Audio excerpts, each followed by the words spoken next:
And even Marvel was a little, you know, we shot it, and then I heard that we weren't gonna do that. Like wow! But it was so great, right? And they're like, you know, we got to do what Marvel says.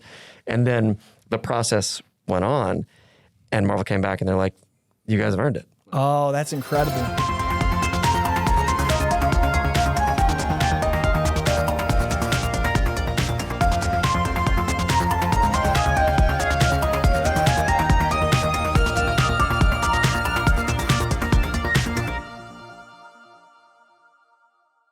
We are here, Reject Nation, with That's a Great Question with me, Coy Jandreau, and we are here with Yuri Lowenthal, one of my favorite people in LA, and someone who is as big, maybe bigger, a Spider-Man fan than me, and I'm so excited to talk. We all know that's not true. I get Spider-Man. You're bigger than, no. You're bigger than any other Spider-Man fan, you know, bigger Spider-Man fan than any other Spider-Man fan by a Queen's mile. Well, the last time I saw you before my birthday was actually at the Across the Spider-Verse premiere, and I think that was my favorite after party in history because it was just Spider-Man fans. Yeah, it was the best. Did you mention to everyone that the only reason I was at that after party or that screening at all was because I was your +1? I am occasionally humble, and one of the humbleness That's is... also a lie.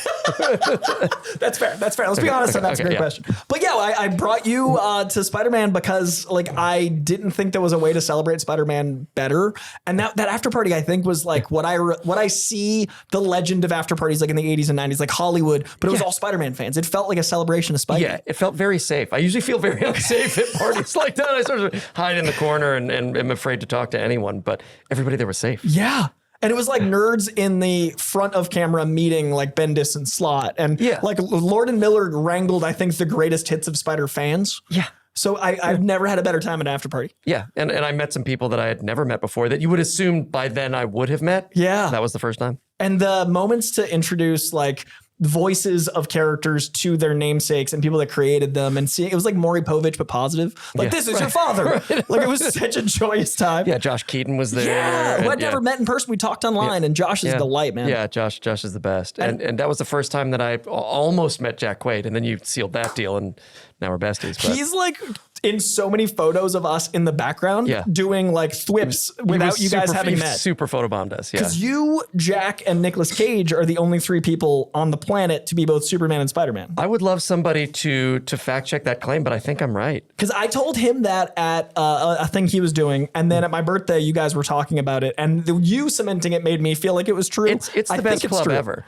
I mean, you could argue that it's, you know, they're Peter Parker because technically because Jack is Peter Parker, right? Not Spider-Man per se, but Peter Parker. But we're all the three of you have been Peter Parker and Clark Kent and Clark Kent. So let's. I mean, it's a hell of a club to belong to, and we should totally have our own varsity jacket. I think that like team, I would watch that show. Like satin jackets, like your beautiful dude. Those two, I almost wore it today, but I was like, it's a little toasty. I have these two jackets. I Yuri was the first person I sent it to. They're I can't believe you just found those at a video store in Hollywood, in Burbank. But I have these jackets that were members only jackets for people that were executives at Marvel, and they only made 100 of each. One of them was the first Todd McFarlane art on a piece of like tangible material, and one is the first black suit post Secret Wars, and they're like beautiful. But actually, that brings me to an important question. With the Nick Cage, Jack Quaid team, what do you see as the Venn diagram of Clark Kent and Peter Parker? Like, what are their similarities and what are their differences, and your portrayals of them? Oh, that's good. I mean, I think both Clark Kent and Peter Parker believe in the goodness in people. Like, I mean, you know, it's part of their cores. It's, you know, it's why they do what they do and why they can keep doing it every day. Yeah. So I think that's where the crossover comes. I mean, I'm sure it's other things too. Bad jokes is also, you know, does also factor. Although, you know, Clark sometimes is serious to a fault, and Pete doesn't know ever how to be serious. Fair. I mean, it's covering deep, you know, a well of deep all sadness. You know? Is beautiful. Yeah. Absolutely. But he doesn't know how to stop cracking jokes, and at least, you know, Clark knows, you know, he's got to be serious sometimes. So the key difference you'd see as that Clark has to be stoic at times, and I think that probably comes from his like overpowered nature. Like he has to find that stability. Yeah, absolutely. Now, when you were doing mocap on the first game, I love that you were actually doing it and getting to play. Were there any muscle memory moments from doing gymnastics and like going back to those days where you like remembered your training at Williams and Mary and like everything like leading between the two? Oh, you've done your research. That was good. I would love, you know. I got the snarky reading. That was good. This show's called That's a Great Question. I'm gonna give him that was good. We'll see if he earns great. That was good. Well, you know, you've got a lot to live up to because we've known each other for so long. That's true. I don't start that way. I didn't get it until like third act on the one you were about to see, but I'll learn it. Okay, fair enough. You know, I would love to say how my gymnastics and martial arts training really informed all the moves, the cool, sweet moves that I do in Spider-Man. But the truth is, I have really good stunt doubles.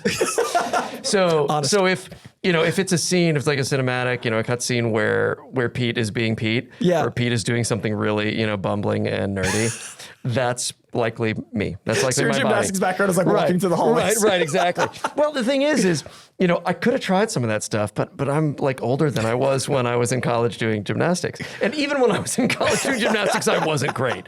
So, I figured this is one of those times where you leave it up to the professionals. Fair. But it was cool. It was like a dance. Shooting those scenes was like I would do the scene up to a certain point, and then I would tag my stunt guy, and he'd come in and he'd get in the position that I was in, and then he'd dive out the window. Like so literally. Cool. So it was this really cool dance making Spider-Man out of several people. And you got to watch that in real time as a Spider-Man fan. That's one of my favorite things about your love of Spider-Man is you've gotten to live it POV wise more than most. Yeah. And you've also like multiversally been villains in Spider-Man. What's true. it like to watch someone be Spider-Man that isn't you, but also have to attack them and yell at Spider-Man?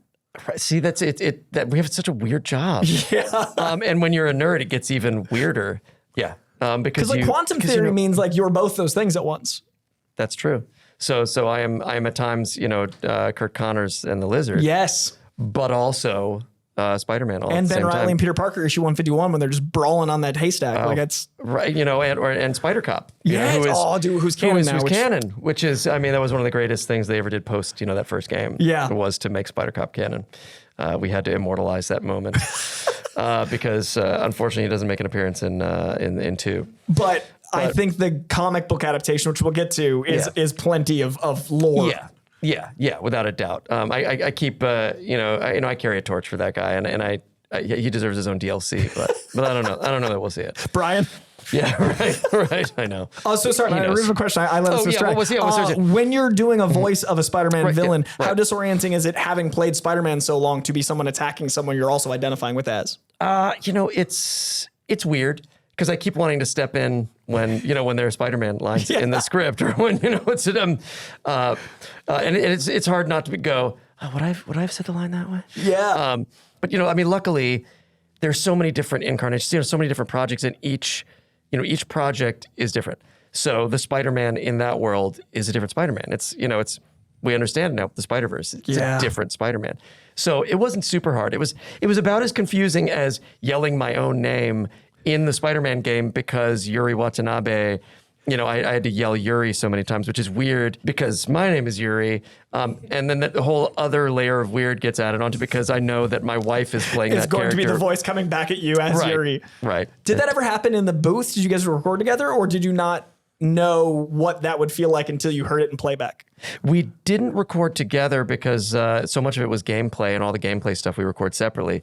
But we did have a few scenes together, for cinematics. Okay. And it was always, even in the room, there was like, that's a Yuri line. And I'm like, you mean one of my lines or Yuri? What are we talking about here? Do they have a character Yuri label, or do they just say Yuri and hope it worked out? They just say Yuri and hope it worked out. Oh, that's amazing. So I know working with her must be incredible. Does it ever get to a point where you guys are talking about stuff at home and it naturally blends into work conversation and blends back in? Like, do you guys have a dinner table separation of church and state, or do you guys just let it flow? It's not we don't have any rules as far as that's concerned, but I'm a lot nerdier than she is. So it's likely she's not going to bring it up at home.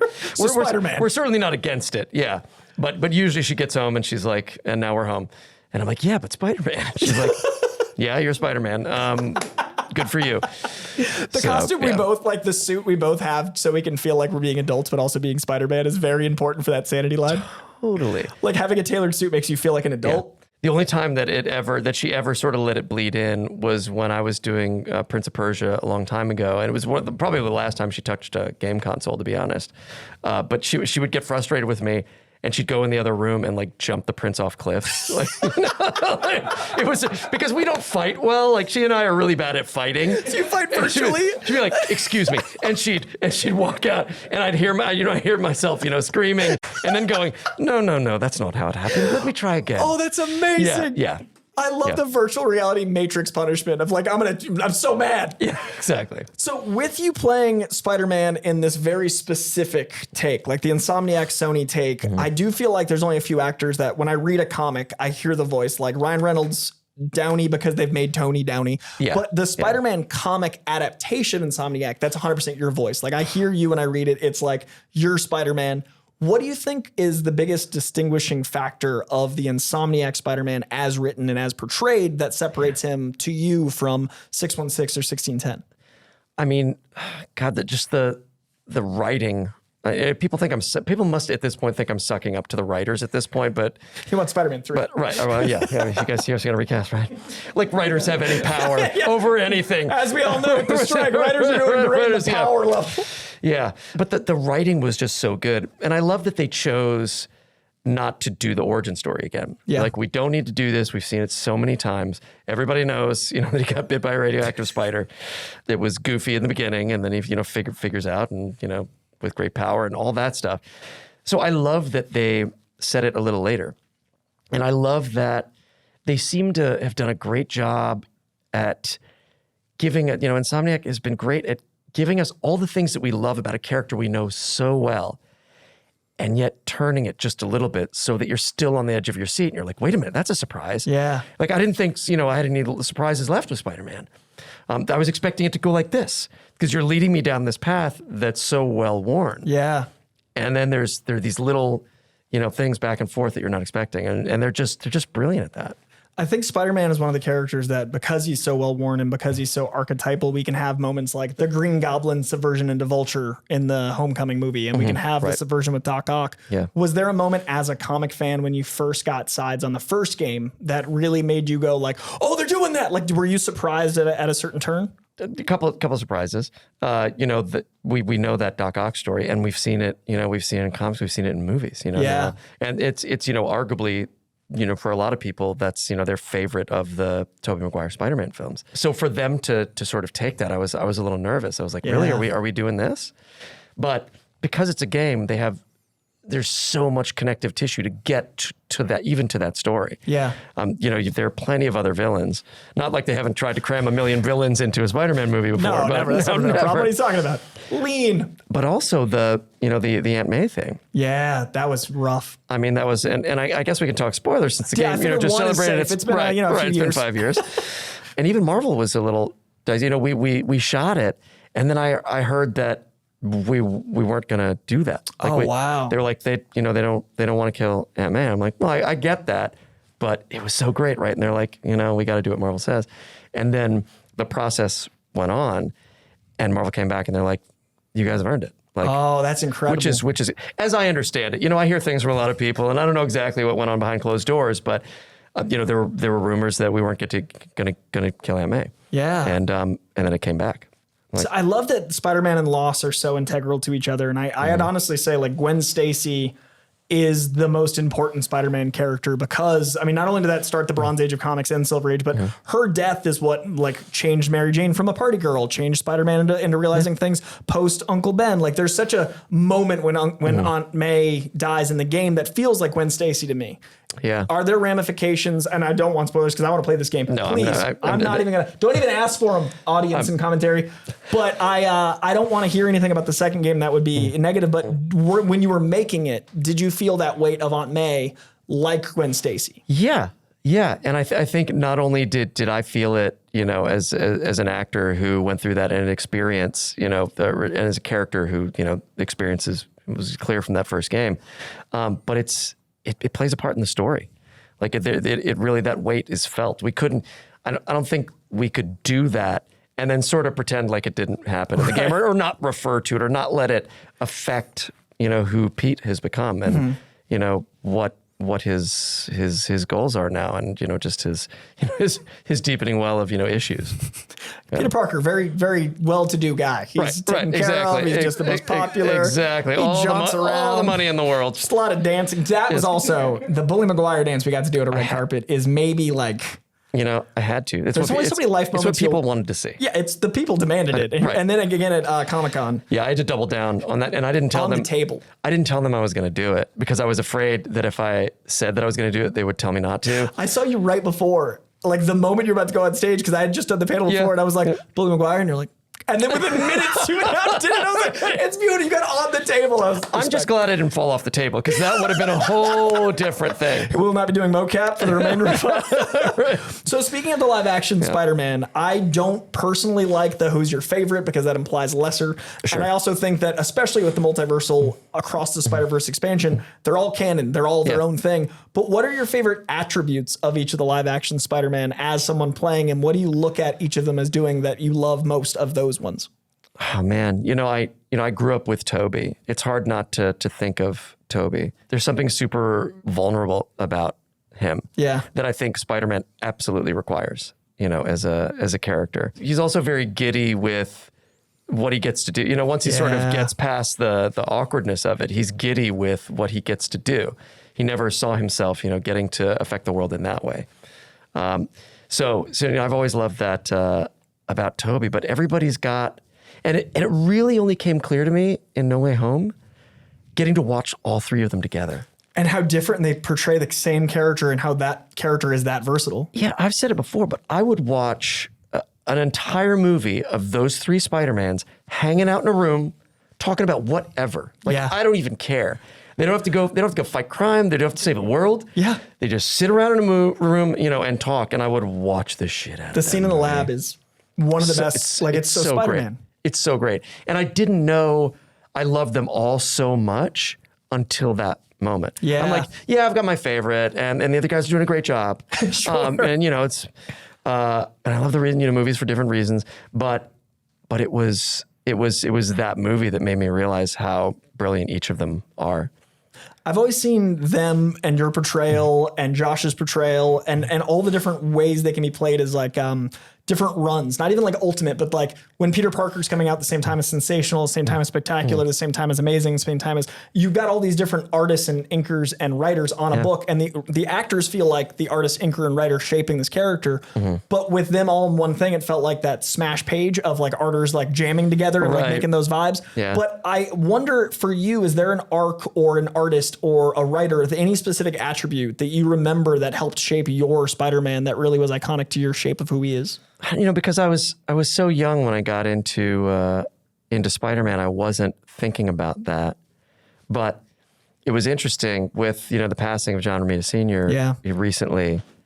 They showed a bunch of his art, popped up, and I'm like, growing up, those are the covers I remember. That's the art that I remember.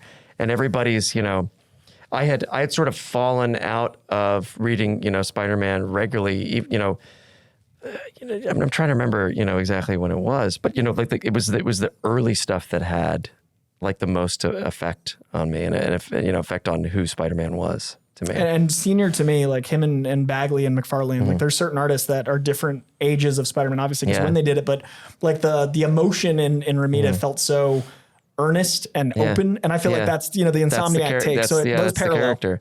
Yeah, like I think even before McFarlane, like I had stopped reading regularly. So obviously, it's iconic and I recognize it immediately.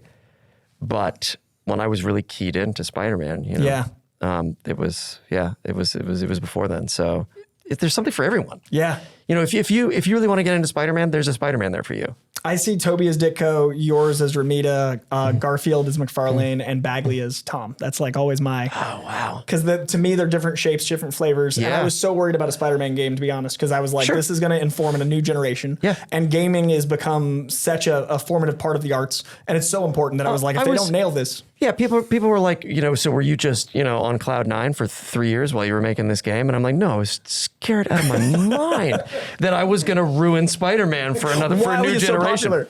Yeah, right. Exactly. This isn't post like, Right, this fallout is- from, Right, exactly. This would be like, everything else is great except for that Spider-Man from the game. He's terrible. I spent 30 hours to hate this character. Right, exactly. Immersively. I love swinging, but I hate this guy. Every I time hate his voice. I play it on mute. I hate his now. face. Yeah. And that's what I find interesting about the game is it did have such a major impact, I think, because of certain choices and the bravery of the Doc Ock choice and the Aunt May choice and all those things.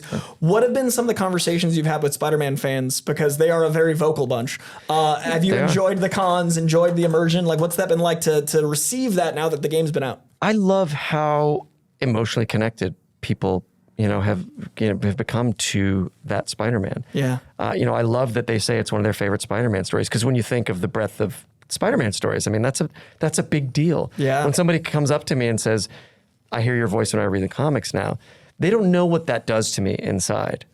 Or you're my favorite Spider-Man. I'm like, I could because it still feels like a dream that I have yet to wake up from. Like this couldn't possibly be happening. But I've loved the response. I was terrified for the longest time that I wouldn't, that I'd have to hide away after this. One of the things that sort of kept me going through that time was, Brian Intihar, the creative director on the game. He said, "Look, we're not gonna, everybody who's making this game loves Spider-Man. We're not going to let you mess it up. Like we're not going to let you fail." Also, you have to remember that there's so much to a game over and above the performance. The performance is one thing, but it's when you look at it, it's such a small part of the whole. But he can safely be like, "I'm over here saying that as Brian." Like, he's not going to cons sitting in front of the people. You're not going to get. Yeah, I'm not going to get tarred and feathered if run out of town. If there's a certain face value of playing Spider-Man. Right. But I honestly think, like, you've played him for 10 years now, which is insane. And I was looking back. Madness. Like, Marvel Pinball was 2013. Marvel Pinball Venom came out 2 years later. The Amazing Spider-Man 2, you were the mobile version of Andrew Garfield's Amazing Spider-Man 2, which So is crazy to think about. Mm-hmm. And then you went on to do a bunch of voices in video games and then adaptations in the live action and the animation. Yeah. Is there a version of you that feels different in your life because of playing Spider-Man, and vice versa? How has your life informed how you've played him over the 10 years? Yeah, it is a give and take. It's definitely informed who I am now. It's it's too big a part of my life to not be a part of it. It's interesting because I didn't realize this until recently, just because it keeps the whole idea of responsibility keeps coming back at you when you play a character like this. Oh my God, responsibility was a big deal for my dad. Like I could, personal responsibility was key. And it was one of those situations, I think, that one of those things that happens as a kid that you don't realize until much later as an adult, and it becomes like an issue that you go to therapy for. Like, I think I took that on too strongly. I knew it was important to my dad. I wanted to make my dad happy. And so I learned early on a bad lesson about responsibility, which is the more responsibility I can take on, the better a person I'll be. Which has made my life very difficult. Yeah. Because you don't have to, here's what I'm learning now. Guess what? You don't have to be responsible for everything or anyone. For everyone. And taking on responsibility for things that you shouldn't be responsible for is not necessarily a good thing. It doesn't equal more power. Those two things don't rise together. No, they do not. It steals from your power. When you feel you have to be responsible for everything, you actually have less power. And I think that's a lesson Peter has to learn over and over again. Yeah. And because like he feels like, every single person in New York City, he has to protect them. He has to take care of them. He can't. You can't possibly do that, but he feels he has to. I think that's the big Venn diagram for me with Superman and Spider-Man. And I think that's why I love Superman is once I discovered that he has the same sensibilities as Spider-Man, where Spider-Man's spider sense, sometimes he plays around with it to try to make it stronger. He wants to sense things where they happen. Superman's hearing everything. So both Superman and Spider-Man are the two guys going like, I have to take care of a whole city and I'm one guy. And they have that weight of them that isn't just punching mentally ill people in the face with your billions. Like there's a different angle on it. And I think that my issue with some takes on Spider-Man is like the phrase is, with great power, there must also come great responsibility. And we cut it into with great power comes, it's an action. Like the verb is taking on the responsibility. And I think a lot of people miss out on the verbiage of there must also. It's not inherent. No. And that is the original. It's, that's been lost. And I will occasionally, somebody will ask me to sign something like, will you write also the responsibility quote, and I'm like, yes, I will. And I write it with great power must also come great responsibility. The full quote, the full quote is the original. Yeah, but you're right. It informs it in a completely different way. I think it's important to draw that distinction. I think we both grew up thinking it was the short one in our heads. Like, and not because of the verbiage, but I agree. I had the same, I had like teen parents. So I had like, we grew up like having to do a lot. Yeah. But I do think that it doesn't equal more power. And I think that Spider-Man, the reason I like the Clone Saga is I see it as an existential crisis. It's when Peter's taken on so much responsibility, he makes a version of himself that's blonde, fun, works in a coffee shop, has it all going. No responsibility. It's the walkabout version of him. Yeah. So I've always loved Ben because I see it as a mental break for Peter. Sure. Like he snaps and there's a Ben Riley. Yeah. So I think that like playing the version you've done with the video game without the impact of the loss and all those things, and that's why I'm really curious about the new game. And again, I don't want to know anything about it, but the idea of playing this darker Spider-Man because of the symbiote, was there anything that you brought because of your view of responsibility that you're working through that informed that? Well, and I was going to bring that up without spoiling anything.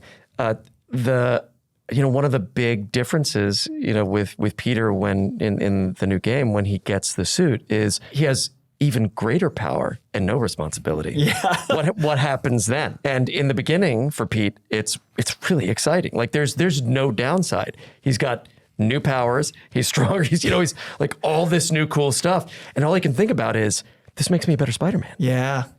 But we all know it doesn't. Spoiler alert. There's your one spoiler. Right, if you've read a comic. Right, if you read a comic, the symbiote suit does not end well for him. The dark suit is dark and things go awry.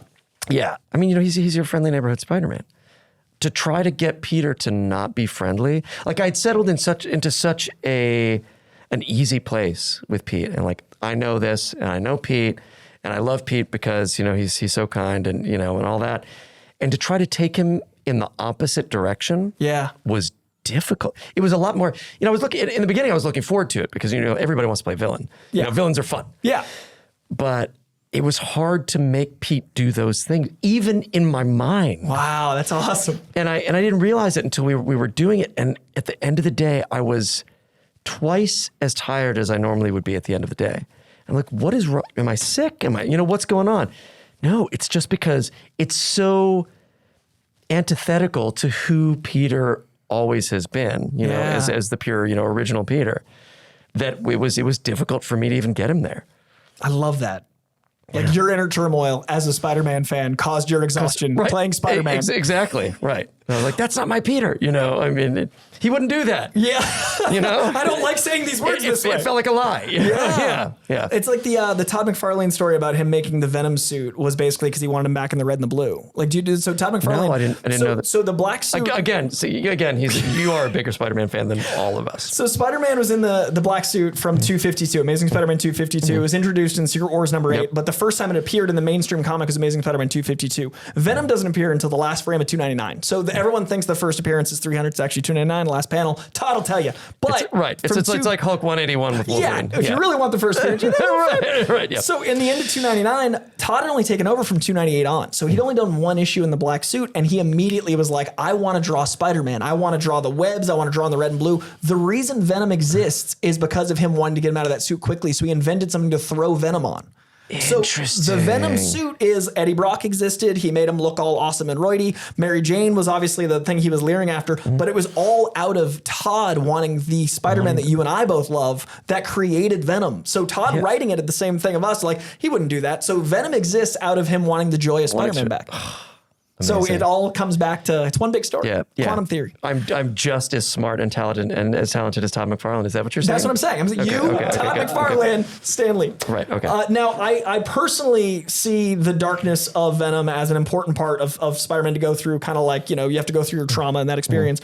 But with your role as Sasuke, I feel like there's a certain parallel that informed this take. Was there moments that you were doing the new take, the voice and all those things that you had flashbacks to that because you ran that character for so long? Yeah, and still to this day, he's the longest character I've ever, because I'm still recording Sasuke stuff for games and Boruto and, all that. It certainly wasn't a conscious thing, but it was inevitable. Yeah. Because of who Sasuke is and because he was the first character that I really had to sort of dig deep and find, darkness. I mean, before Sasuke, all the characters that I played were, bright-eyed young heroes, naive young heroes. And then all of a sudden, Sasuke came along. Because I've been playing him for so long and because it's such a popular show, people associate that stuff. And so, They hear a voice, they're like, well. yeah. But so as soon as we dropped that, they at the Sony reveal, the Sony thing, people were immediately clocking that. They're like, oh, Sasuke, now I know what it's gonna sound like. And yeah, here's the thing, it wasn't conscious. I wasn't thinking I need to put some Sasuke in this. I feel like this is the time to put some. But the crossover was inevitable. Yes. Oh, look at that. Look, why? That's right. Look, everyone. Not planned at all. And Also, behind the scenes, earlier we were filming, and not only did Greg have a G Fuel with Sasuke, but his phone case is Spider-Man. So we were looking at a Sasuke Spider-Man combo, and it was pretty amazing. Which, too, when I go to conventions now, I think it's pretty clear that those are my two most popular characters. I have some other popular characters, but none like those two. Well, I want to talk about Sasuke, Ben 10, and a few others later, but while we're on Spidey, Ben's probably close third. Ben 10? Yeah, he's right there too, yeah. So I love Tony Todd. Like, just the guy, the voice, his just ness. Yeah. The first time for you as a fan of not just Tony Todd, but like knowing what he could bring to Venom, what were your conversations like with the idea of Tony Todd's Venom? Brian and Tar came, he came to one of the PCAP shoots that we were doing. He was there for most of them. But he comes up to me, he's like, I want you to hear something. And he had his phone. And he goes, listen to this. It was just a couple of things, Yeah. But it was, Tony's like, we are Venom. And I'm like, and I looked at him and he goes, we got Tony Todd. And I freaked out for a number of different reasons. One, because, I'm a huge fanboy and I've loved Tony forever. Yeah. But also because Tony and I had just worked together for the first time on Dota 2 Dragon's Blood for Netflix. And we have basically the same relationship in that show. Oh, that's He's this amazing. dragon who mixes his blood to survive, basically. He mixes his blood with mine. And then I have this dragon living inside me, and it's a very schizophrenic sort of insane relationship. And I'm like, oh my God, are we doing this all over again? And so luckily I'd gotten all my sort of fanboy energy out with him the first time we worked together. Exactly. But he's also a huge nerd, loves comic books, came in with, and he's just so cool. I mean, you know this guy. And I think that the hard thing with Tony is that because of the characters he's played and the characters we love him for, we approach him with this, fear. Honestly, and he's a theater kid. Like, I love that he's like Candyman exterior, but he's like, like he's so theatrical. Yeah, and it still does a lot of theater. I mean, kudos to that guy. He's so kind and so cool, and so funny in real life that you have to do this mind flip, once you meet him. It's always, always the nicest guys. Totally. It's always fascinating to me. Totally. I love that Tony Todd is our Venom, but I also got to give credit to Najee, who is Miles. Like, he is Miles. He's so good. Met him at that signing you guys had for the first time, and he like exuded such Miles energy. I was like, oh, I see this. This just makes sense. Yeah. With his Miles aging and growing and all those things, did you guys have conversations about the difference in your relationship? And did you guys have off-screen relationship conversations? Like, is that bond likewise off-screen on? It is very similar. Our relationship in the game is very similar to our real life relationship, which worked out great. You know? And we could not have called that. He's much younger than me. He was a younger actor when we started. He would come to me, with questions sometimes. I mean, he's far more talented than me, which is, but just, with less experience. And so it was interesting to be playing that, because we never had to play at it. Yeah. I mean, one of my favorite scenes from that first game is when Spidey teaches Miles to fight in the alley.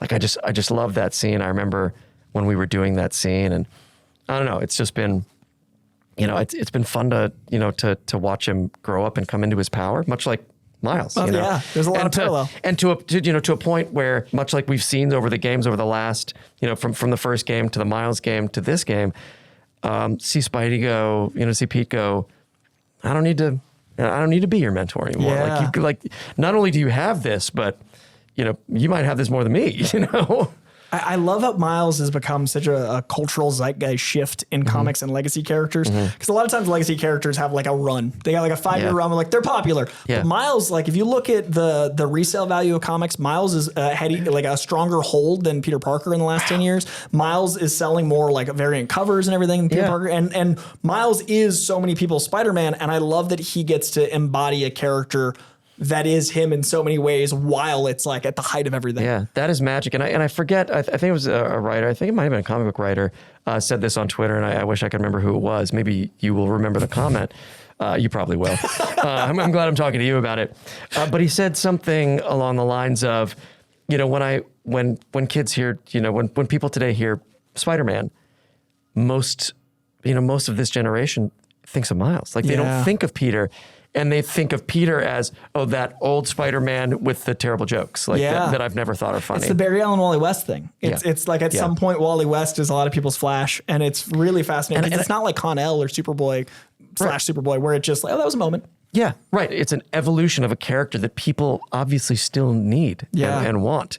It's a testament to the enduring nature of Spider-Man. The Spider-Man that doesn't have to go away because you need something new. You just make something new out of Spider-Man for that generation. And the different, like, Shameik and Najee play him so differently, and it also shows how archetypal Miles is. Yeah. Because I love that they're not doing the same character, and just like your Peter and Tom's, they're not the same person, but they are Spider-Man. Yeah. I love the game. I can't wait. I can't wait for you to play it. I can't wait.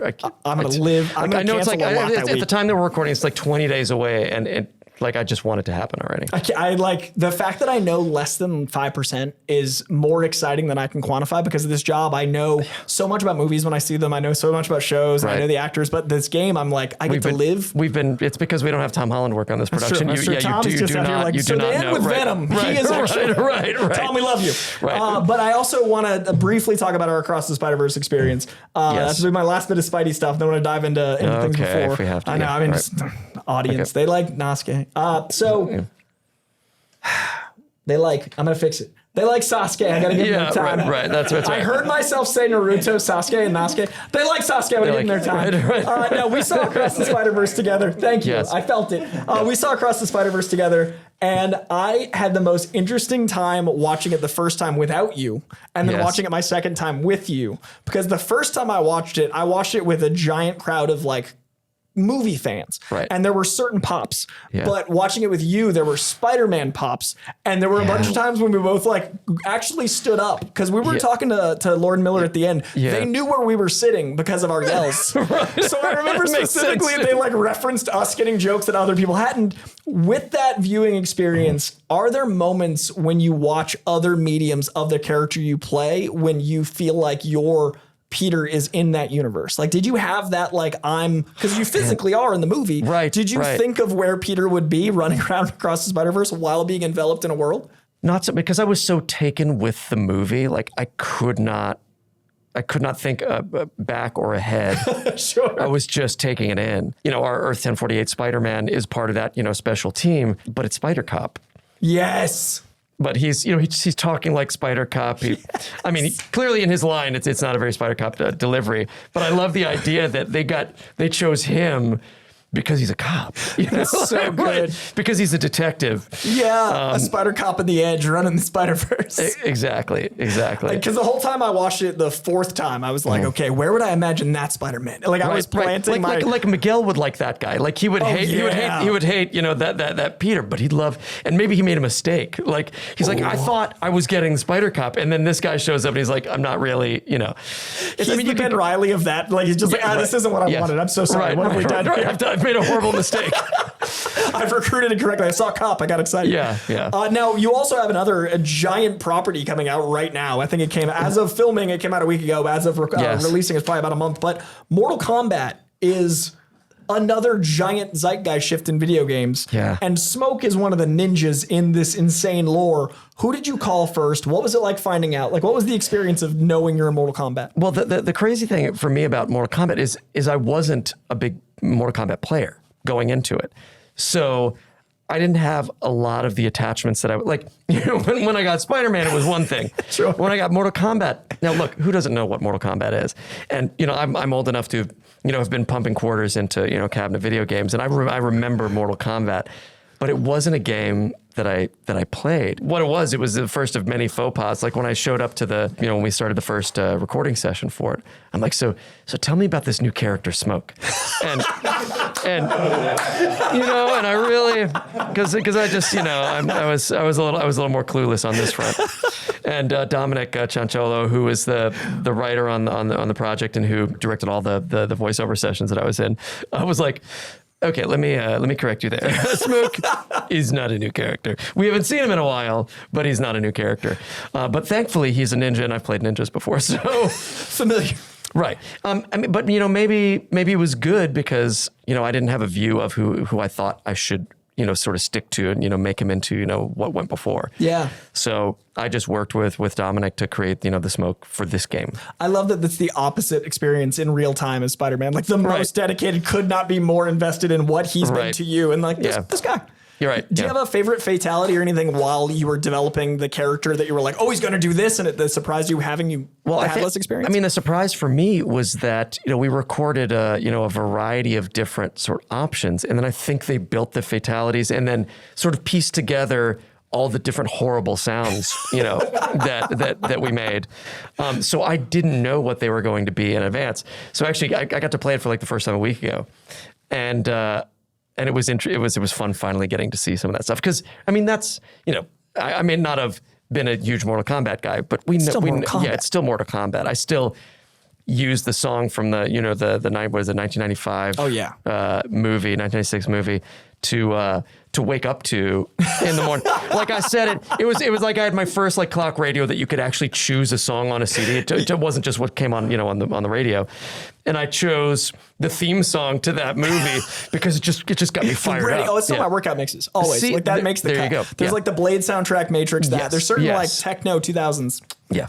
Now, Mortal Kombat is a formative bit of that same era of childhood, but I'm going to go a little bit more to our present. You and I visited, but I was so enamored with Orbital Redux, man. Like Orbital Redux was such a cool future You were there thing. at the beginning. Yeah. You really were. I got to see like that world come together, and it was insane. Yeah. So you got to build a character that had to be flexible enough to improv that much, but had to have a foundation enough that characters were endeared to them and viewers related to them. Yeah. What was it like developing a character that had to be three disparate things that you had to live in for that long? I love you for bringing this up because of the nature of the platform, not a lot of people got to see it, and yet it's probably the highest tightrope I've ever walked as a performer. It was a live weekly sci-fi show that we were doing for Legendary when they had their alpha platform, and everything was live. It was like a 20-minute show, sci-fi. All the effects were happening in real time. All the camera work was, all the cutting was live. All the music was being performed by a band on the stage while we were doing it.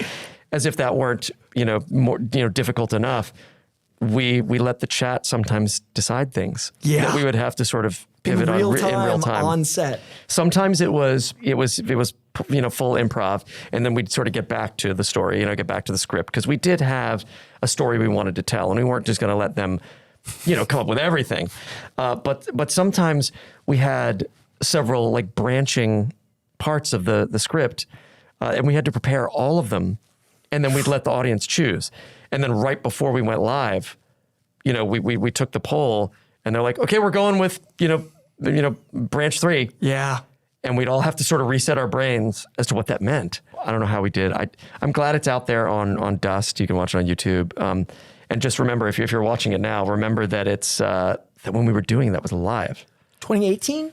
It was right about the time Spider-Man came out. Okay, yeah, that's right. So 2018, and I went to go visit set, and it would basically be them gathering for about 10 minutes, the director doing like a walkthrough to make sure things were physically there, and then everything was like a play that was happening in real time every day that changed. Yeah, it all came in rehearsal and staging and all that. And correct me if I'm wrong, but didn't you see that sort of sneak preview thing that we did down at Comic-Con?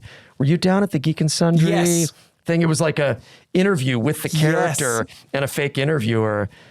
that before people even knew what the show was. And it was amazing because you guys all had to be in character, but also be just as flexible. Yeah. Because I was there the day you guys shot the launch, and then we did all that stuff in the actual capsule for interviews and everything. That's right. And I'm wondering how your improv, obviously you've had the improv ability with all of the years of video game and animation, which are a lot more improv heavy, but how has the improv in real time changed how you approach characters since? I'm a theater kid from way back, and I've studied improv. And we don't get to use that so much in video games and animation because there's so much that we're not privy to about how that works that us improving could fuck all that up. Like, sure. It could, we could improv, and if they had to keep it, they'd be like, yeah, but we've already storyboarded all this. So actually that's a lot of it's pretty rigid, but it did come in handy in Spider-Man. I hate to go back to Spider-Man. Sorry. It's gonna happen. I like that guy. Because when I first started, the writing is so great. You don't need to improv with writing that great. But as I got more and more comfortable with the character, I would get ideas. Yeah. Which was sometimes dangerous, for them. And you'd have to sort of read the room, how many lines do we have to get through that day? Do I have time to say, hey, can I get one more? And here's a quip I just thought of. Sure. Or whatever. After a while, I felt comfortable doing that, and they felt comfortable trusting me. And they didn't always use whatever I came up with because, it wasn't always good. And sometimes they were like, yeah, that was a hilarious, 30-second ad lib you just did, but this is Kombat, and it needed to be 2 seconds. Yeah, sorry, we can only use 5 words. Yeah, it was hilarious, and we're burning it. Yeah. No one will ever hear it, but we liked it, thanks. Yeah. But I've always loved, I think everybody should have to take improv. I agree. Because it just makes you confident. It just... in any situation, being able to pivot and, figure out, what the game of any situation is. Now, in the world of live action, you've been on some iconic shows like Gilmore Girls, and I did not realize another favorite of mine. Sous Chef Carl. Dude, Gilmore Girls is so language heavy. So the idea of like improv and Orbital Redux back to Gilmore Girls, but also Alias, man. I didn't realize you were on Alias until this week, and that made me so happy. But is there any other live action sandbox you haven't gotten to play in that you want to? Is there like a genre or a type of thing? I love... I love movies and TV so much that there's hardly a sandbox that I wouldn't want to play in.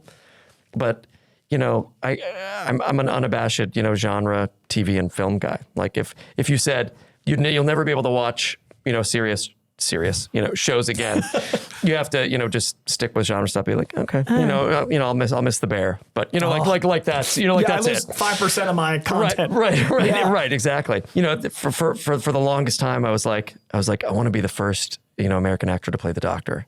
Ooh. Like, because I grew up watching Doctor Who. Like, Tom Baker was my guy, and I used to go to. Those were the first like conventions that I went to. I went to Star Trek conventions. I went to Doctor Who conventions.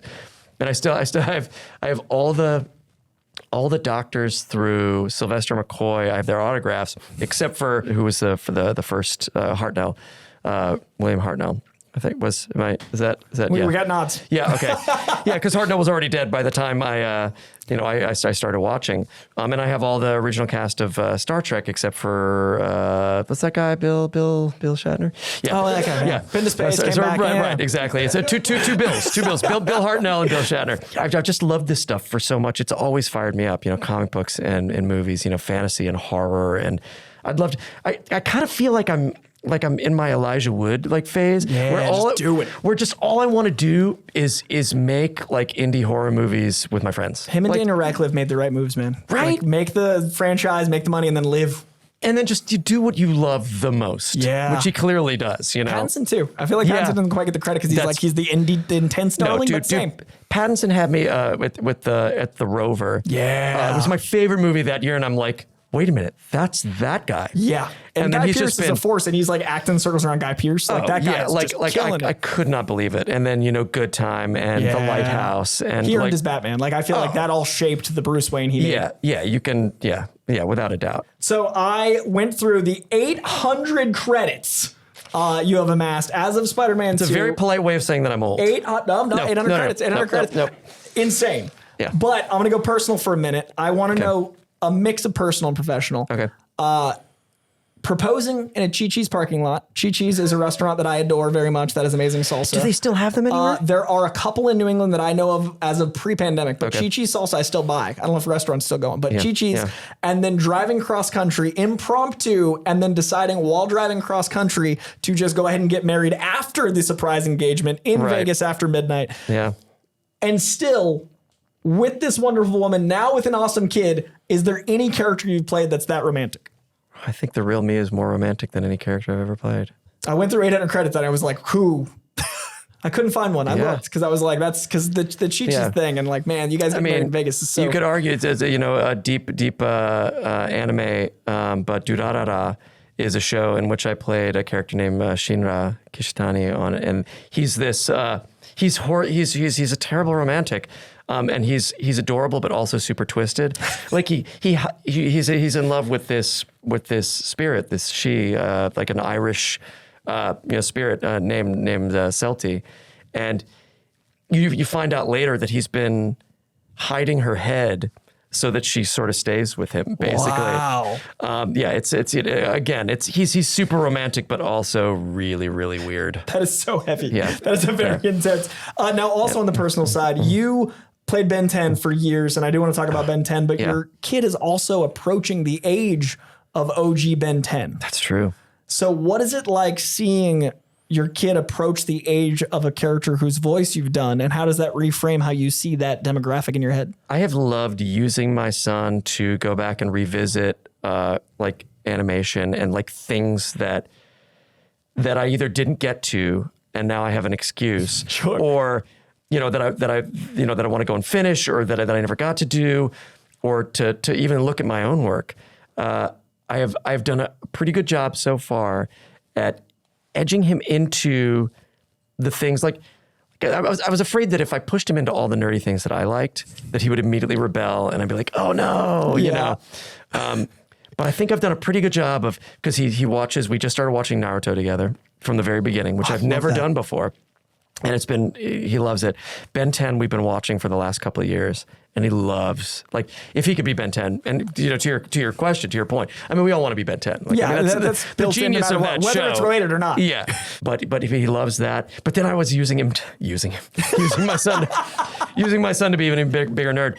Was like, oh yeah, I never really got to watch Gargoyles, the show, like when it was. Yeah. So we went back and we started watching Gargoyles, and I'm like, oh, thank God he's here. That gave me an excuse to like start at the beginning and just watch. And Samurai Jack, I'm like, I never finished Samurai. Like all these shows and sort of watch. And arguably, they're at times more for me than they are for him. Sure. But luckily, he's been okay with it. Yeah, I love it. I love that I'm kind of raising a genre kid. He likes things that are scary but not too scary, and he loves, Naruto and Ben 10 and Spider-Man. We started playing Spider-Man together, which is good because I might be able to erase the shame. I'm famously, like 3% of the game and walked away.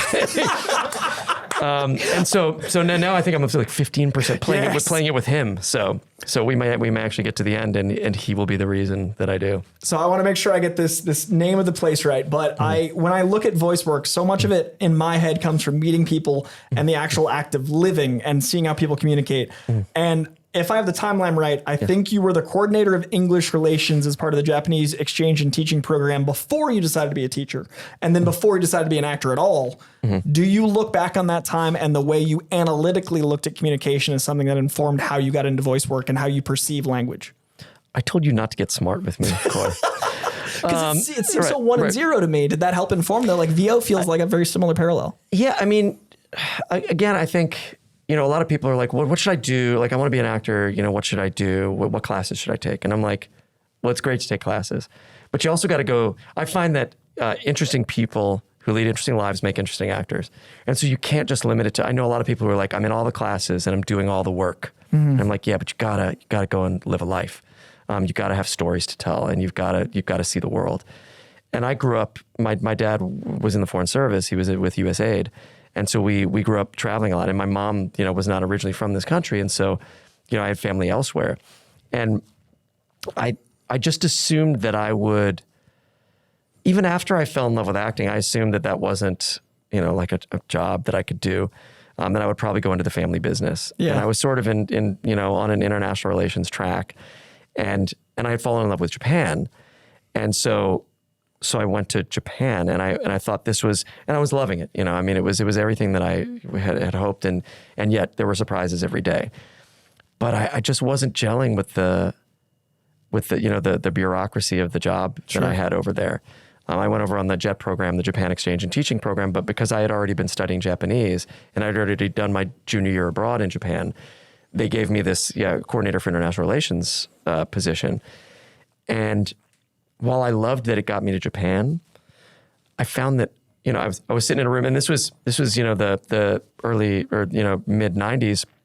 I was in offices where people were still smoking, like all the wow, like it was a bureaucratic. All the computers were a million years old, and I was loving my work and I was loving what I was doing, but it was. It was too bureaucratic. I had already fallen in love with acting at the last year of high school, and it just wouldn't leave the seat. It wouldn't leave, and I would get out of work every day, and I'd go off and do stuff with Japanese theater companies or Australian theater companies, or I'd make stupid movies with my friends, who were there, because digital video had gotten to a place where you could afford to get a camera and make movies, and I realized that I had to go try. I didn't want to look back in 30 years and, this bureaucratic, where I had also started smoking, could have been an actor. Could have been, should have gone to New York. Right. And I thought, this work will be here if I go and it's just horrible. Yeah. And I never looked back. I moved to New York, and honestly, I see languages. I mean, like living language is so important, and I do think you being fluent in 4 languages, it really informs how voiceover can tie in. And well, again, you never know how the experiences that you have in life will affect the path. Like you're like, well, learning Japanese is not gonna help me get a job in the entertainment industry. Like it's a very sort of specific thing. You use it for this, and not everybody needs to do that. But it was part of my path because you don't need to know Japanese even to do dubbing, but it helped give me an extra layer of when they would play the Japanese before we would do the English. Yeah, I was catching a lot of the original language, subtleties and intonations, and then because a coordinator from my anime work was the same coordinator they asked to help cast sort of Japanese smaller characters and background characters on this Teen Titans Trouble in Tokyo arc that they did. She brought me in because she knew I spoke Japanese, even though I was the only white guy in the room. Yeah. That got me over at Warner Brothers, and then the next time I was at Warner Brothers was playing Superman on Legion of Superheroes. That's incredible. And you couldn't have planned that, and that's the point. I think you can't plan anything. You just gotta live. You gotta live and follow your joy. I think people not like following a certain path, but following paths is the way to get to like a fun, fulfilled life, especially creatively. Yeah. And I gotta speed around a few because they're wrapping us out. But you have played. Can we just agree right now that this will be like part 1? Oh yeah, I think so. Okay. Because I prepped 5 hours. I'm not even kidding. This is a third of what even I cut down to. Well, then I want you to make me the guy that when your guest is like at the last minute, they're like, I'm sorry, my cat's on fire, or whatever, whatever it is. Yuri, there's a cat on fire. Can you be here in 10 minutes? I need you to go save the cat first, and then can you come in, because I need obviously a jug of water, and also because I didn't get to Afro Samurai, which I'm a huge fan of. I definitely want to talk about Swan Princess briefly though. So we have a first AD here, the huge Swan Princess fan. So I've got to know, and this actually made me, I'm invested. When you have a director of something like Swan Princess, is it like a metal band where the most scary guy is the friendliest, or is recording something like Swan Princess hell? It wasn't opposites. Like the director is one of the kindest, sweetest, men, I've ever met. Funny, Swan Princess trivia. In one of the most recent, I think it is at this time, the most recent Swan Princess movie that we did, they were looking for a certain, series of scenes that are flashbacks. They were looking for a 5-year-old version of my character. And the casting director reached out to me and he said, I don't know if you'd consider this, but we know you have a 5-year-old son. Do you think he'd be interested in reading? And I'm like, both Tara and I have made sure that we never want to push like Sagan into entertainment, but we're also like he's super funny and loves stuff, and we sort of we laid it out to him. We're like, hey buddy, this stuff like this may come up, and if you feel like you want to do it, if it sounds like fun to you, do it. But if it's not fun, then look, we don't have any stake in this. But he read. and he was adorable, and they cast him. And so in that movie, the younger version of me is actually played by my real life son. That is beautiful. Now, since then, every now and then I'll be like, hey, buddy, an audition came in for you. Do you want to do it? He's like, I'm playing Legos. And I'm like, awesome.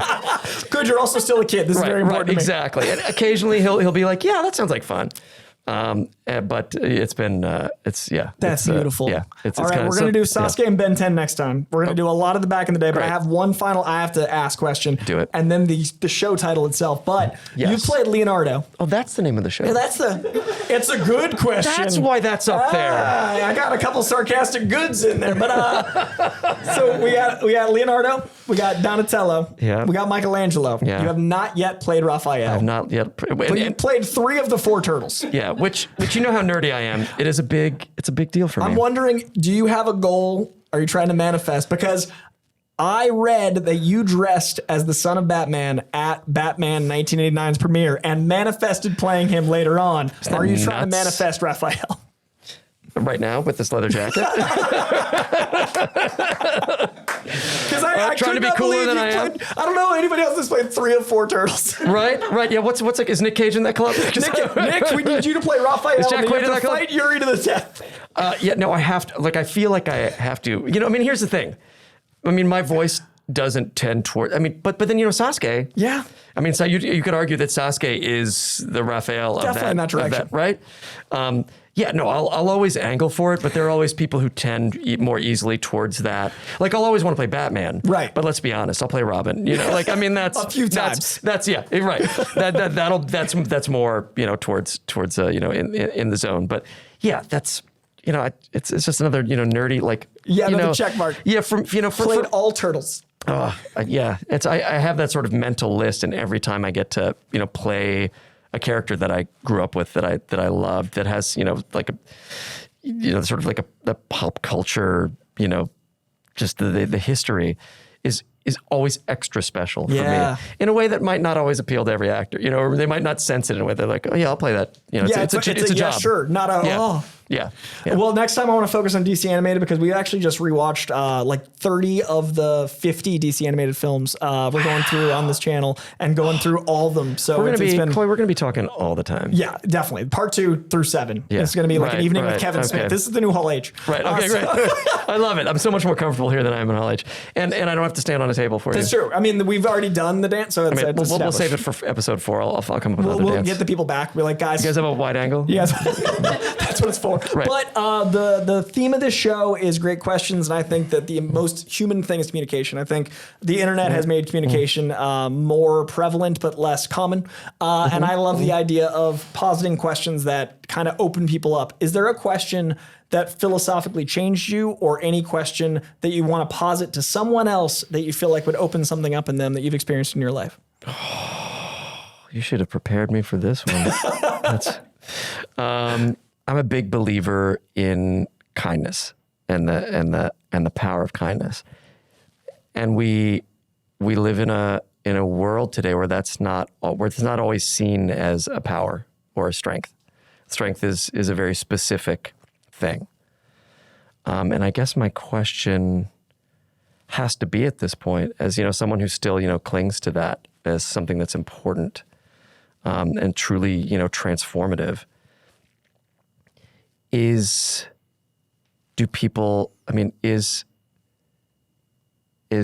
kindness more important than like brute strength or power? Like, can a kind person, win over the things that we see out there right now, all the big, demons out there?